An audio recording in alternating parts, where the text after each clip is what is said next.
I'm losing my mind, honestly. Let's just be truthful. Losing my mind. The doctor's report had been staggering. Intense pain had sent Sean Johnson's wife, Laura, to the ER, where they found a hernia 4 centimeters wide, her stomach twisted, and most of her intestines pushed up into her chest. Surgery was her only chance. I took it back to God. I said, listen, this is what they told me. Now you got to figure this out, because I don't work in this kind of stuff. You work in these kind of ways. There was also another life in danger, Laura's 22-week-old unborn baby.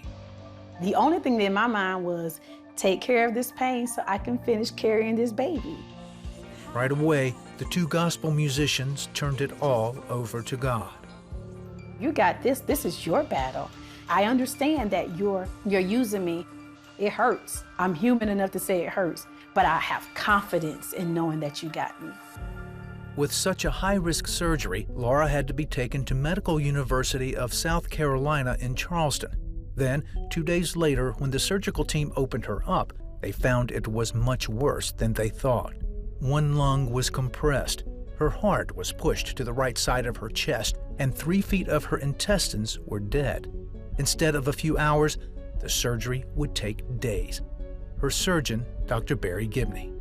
Her survival was of concern. Her long-term quality of life was of concern. And then, of course, if she has any of those things, the ability to carry the pregnancy through and also have viable babies was a concern. There were times when the doctors would bring me the worst information you could think of in this situation. And I would forget about my faith. I'll forget about everything else. So I got to sit here, days go by, and pray that my wife don't die any day now. Then, during day 2 of surgery, Laura went into labor. The next morning, still unconscious, she delivered baby Alora on November 21st, 2018. Born 17 weeks premature, the baby weighed a mere 1 pound, 8 ounces. Even then, Sean had hope. I mean, you could put it in the palm of my hand, that's how small she was. I'm excited. It's life. It's life here. And my wife is still here. So I got 2 people still here instead of none. 2 days later, Dr. Gibney's team successfully completed Laura's surgery.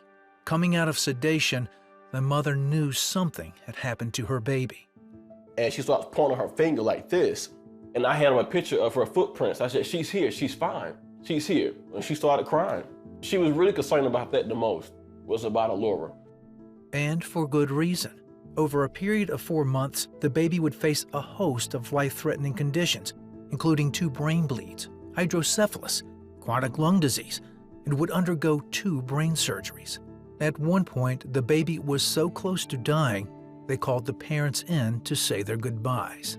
The first thing she was up against was, is she even going to survive this? If she did survive it, they didn't know how functional she'll be.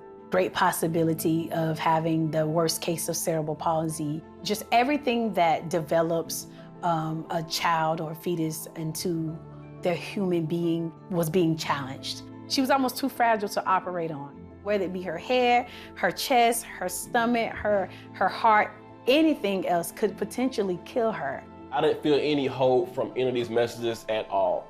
The only hope I had was me going there seeing her still alive.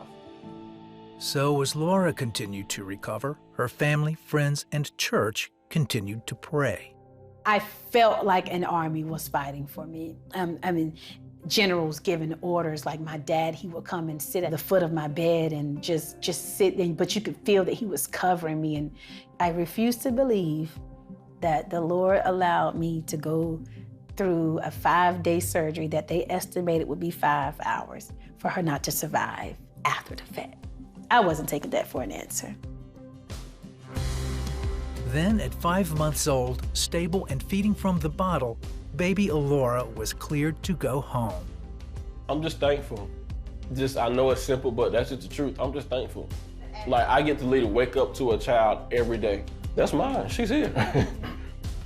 Today, Alora is a healthy toddler, and as she continues physical therapy, doctors continue to be impressed with her progress.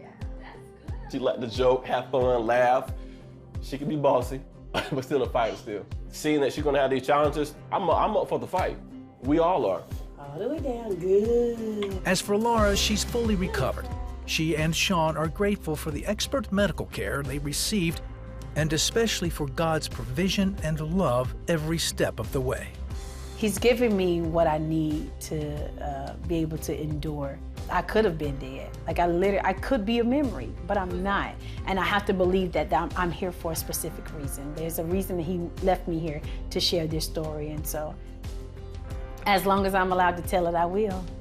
He's amazing.